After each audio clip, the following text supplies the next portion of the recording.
Today is day 75 on my journey to 2000, and we have like 5-6 games to go through. So let's get started. You could say I also reached a 1630 rating while I'm like up and down in the 1620s / low 30s, which is actually pretty good. And something I checked, which is cool, since last year, my average opponent rating was 1400. The past 90 days was 1539. The past month, 1541, so like the same thing. And the past week, I've been versing on average 1630s. And my record is really good. So I just bumped up in ability for some reason. I guess like practice makes perfect, then it just pops up all of a sudden. But anyway, I was playing too fast, I think. And we go into the Sicilian, and I see he's playing this weird version of the Sicilian, which I don't really recognize.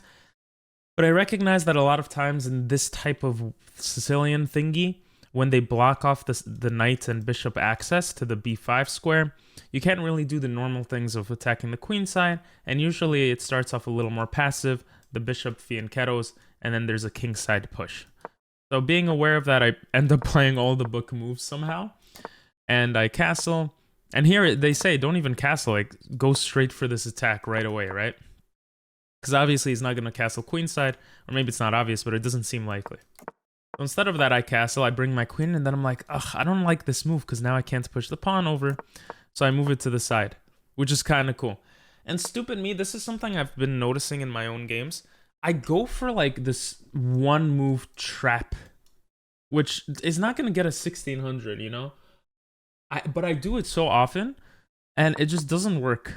Like, it just doesn't work. So the idea being, you know, if my opponent doesn't pay attention, then well, let's just put some random move, right? This is checkmate for those that don't see. The bishop covers the queen. So I go for this trap, and it just doesn't work. And actually, black could end up trapping my queen if I'm not careful.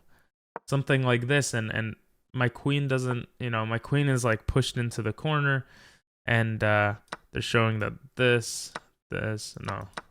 What are they showing? I don't know what they're showing. In one of these lines, my queen could get trapped if I'm not careful. Anyway, this is what happens. We're moving pieces around, and I'm like, okay, I'm just moving pieces around. I finally moved the f-pawn, and apparently it was the best move, and I'm trying to push further.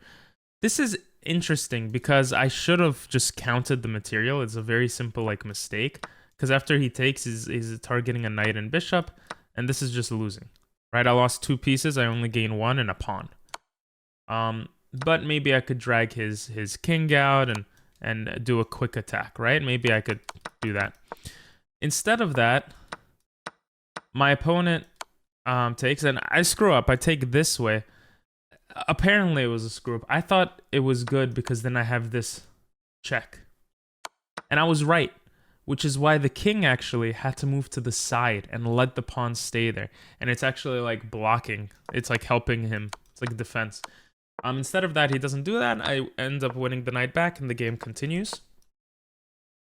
I move my king to the side because I don't want any tricky stuff like, you know, I didn't see this, that I could just counter the queen, and it looked scary anyway, but I didn't want to discover check, so I should start looking to see if there's real threats for discover checks and not just be scared of them right away. Anyway, instead of forking 2 rooks, which looks to be better, I go for this attack, and very quickly, I see these moves, but I'm trying to like bring my bishop in and thinking that it does something, and it doesn't.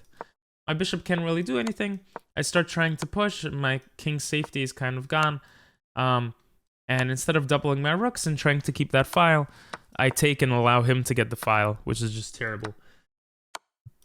And the game continues like this, and I'm like, you know what? His pawn structure is pretty screwed up. I'm only down a pawn. Let me try to go for the trade.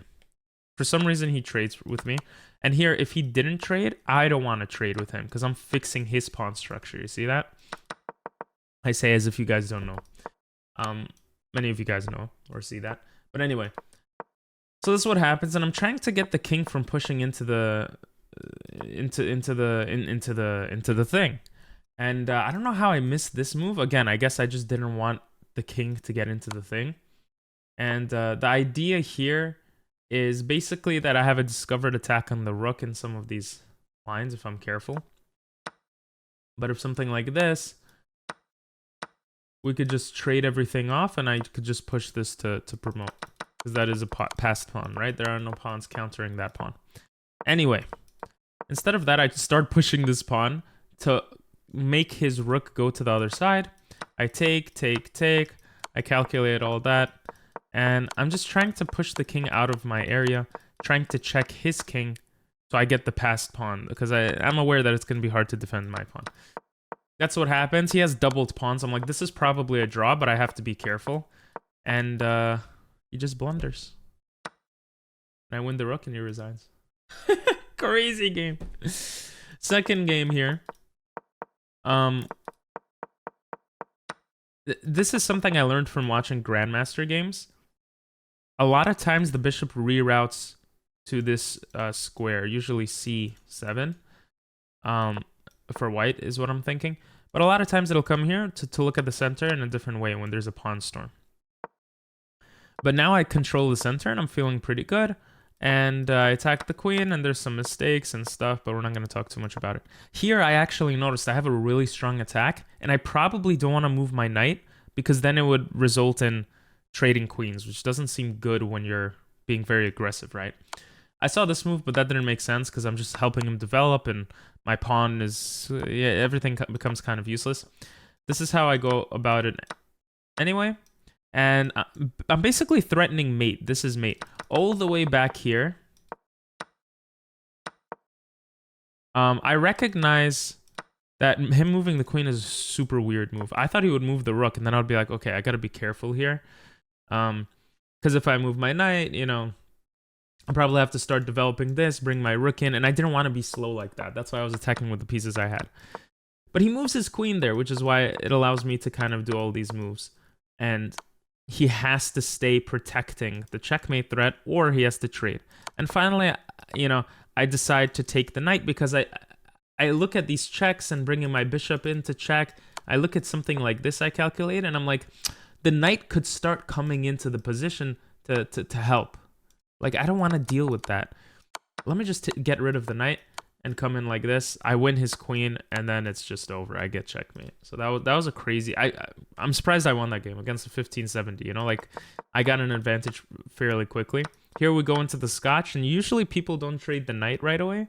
So I didn't know exactly how to play this, but I thought taking this way would be better because my bishop could come out, and because it supports a center push. He brings in the bishop. I come in with the best move, apparently. I'm like, yo, this is threatening mate right away. I'm threatening to take this. Maybe even get a rook. Like, if he attacks me, GG's, you know?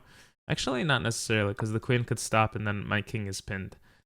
But then, you know, whatever. Just pretend that he wouldn't see that. Anyway, so I come, and here I make a mistake.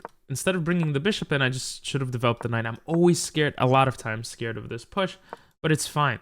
This is threatening a lot of stuff, but the idea is if he tries to block my queen's axis, there's several things I could do. One thing is I could just be super annoying still.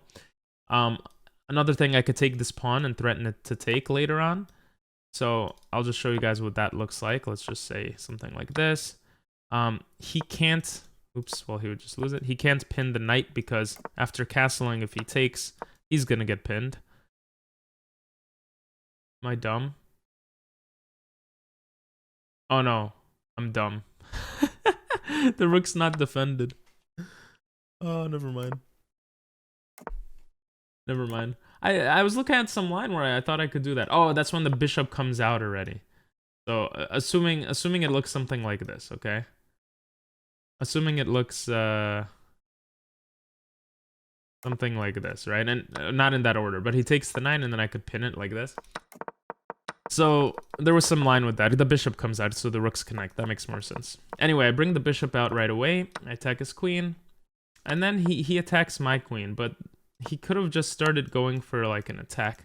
Now, I thought this wasn't worth it because if I come here or something and he takes the rook, then this is checkmate.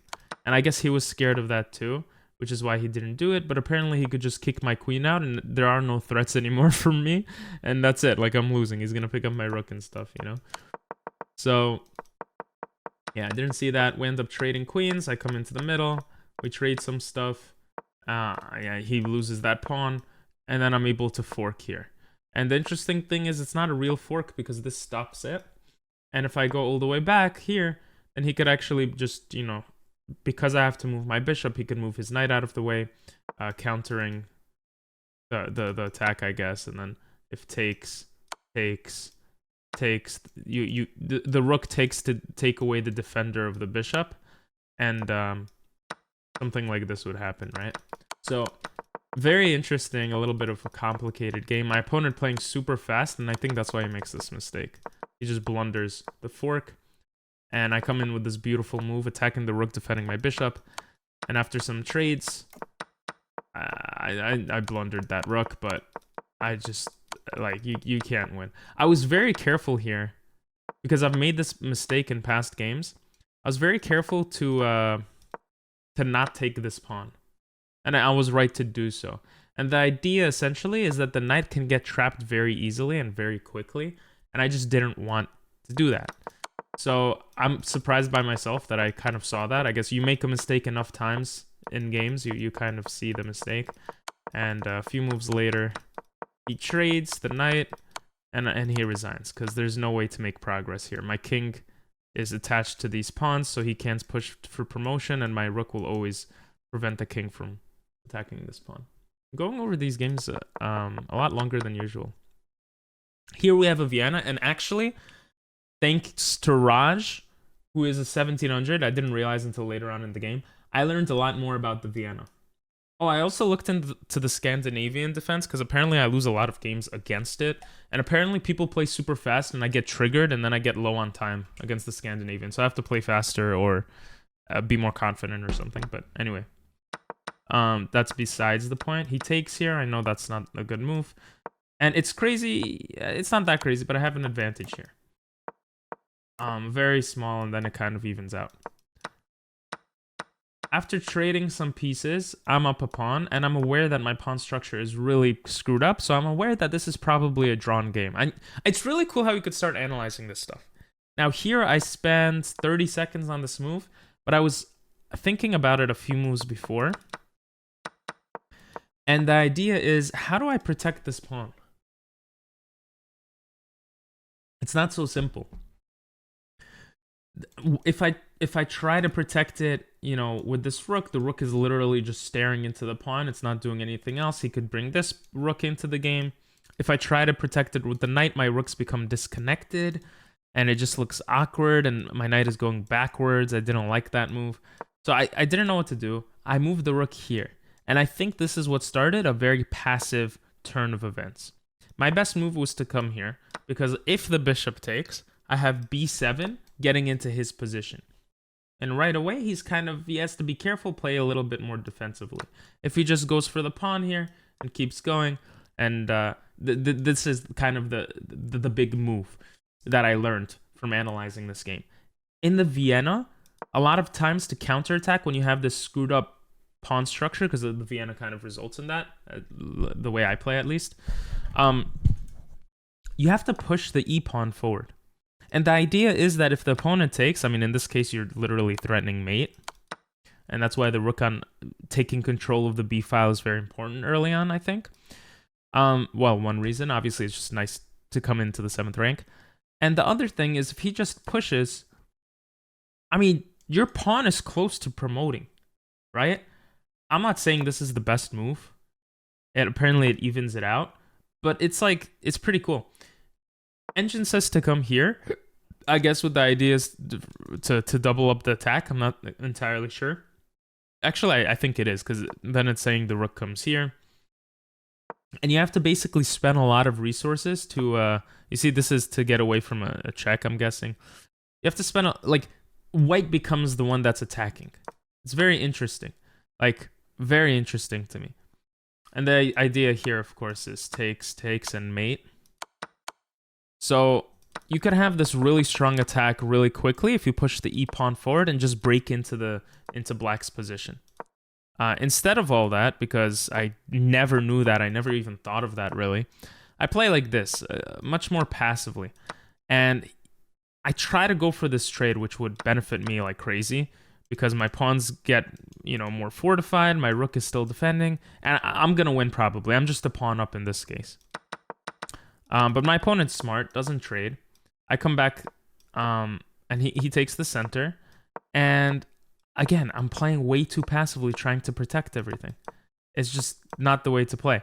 At this point, I'm thinking a lot because I haven't been in these situations a lot. Or actually at all, I feel like. And I have like a minute left and I just blunder and I just resign. I can see the game's over. Whew. This game. Oh my god, I remember this game. I remember this game. First of all, what was this game? Scandinavian. This is my point. I think way too much in the Scandinavian. Because I know I'm quicker in development. I know that I should be winning. Or maybe I get too confident. And I start overthinking all these things. And like right here, I thought I'm doing pretty good. I'm going to put a lot of pressure on this isolated pawn and try to win it. I feel like I have enough stuff on it. And because I did put pressure on it, it deflected the opponent's attention away from this pawn, so I got it. And I was like, okay, I'm just up a pawn. I'm like clearly winning this situation, this position. And I moved my king so it doesn't get hurt by anything. Not the best move. Apparently, the king was good here, probably because it has squares to escape to, which we'll see later on what happens. And by later on, I mean right now. So, right here, I just mess up. Like, all I needed to do is connect my pawns and continue the game. But my opponent played so fast. 6 minutes left. You know, I had 2 minutes left, and 2 minutes is enough time to think, but I panicked. I panicked because I didn't see a way to break through these pawns. And I just go for what I think is a free pawn and get checkmated. Very sad stuff. Very sad stuff. Now, this game is pretty much an opposite type of scenario.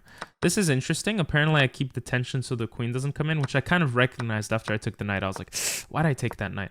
And I tried to just put pressure right away, and when he went all the way back, I'm like, oh, maybe I have a chance here.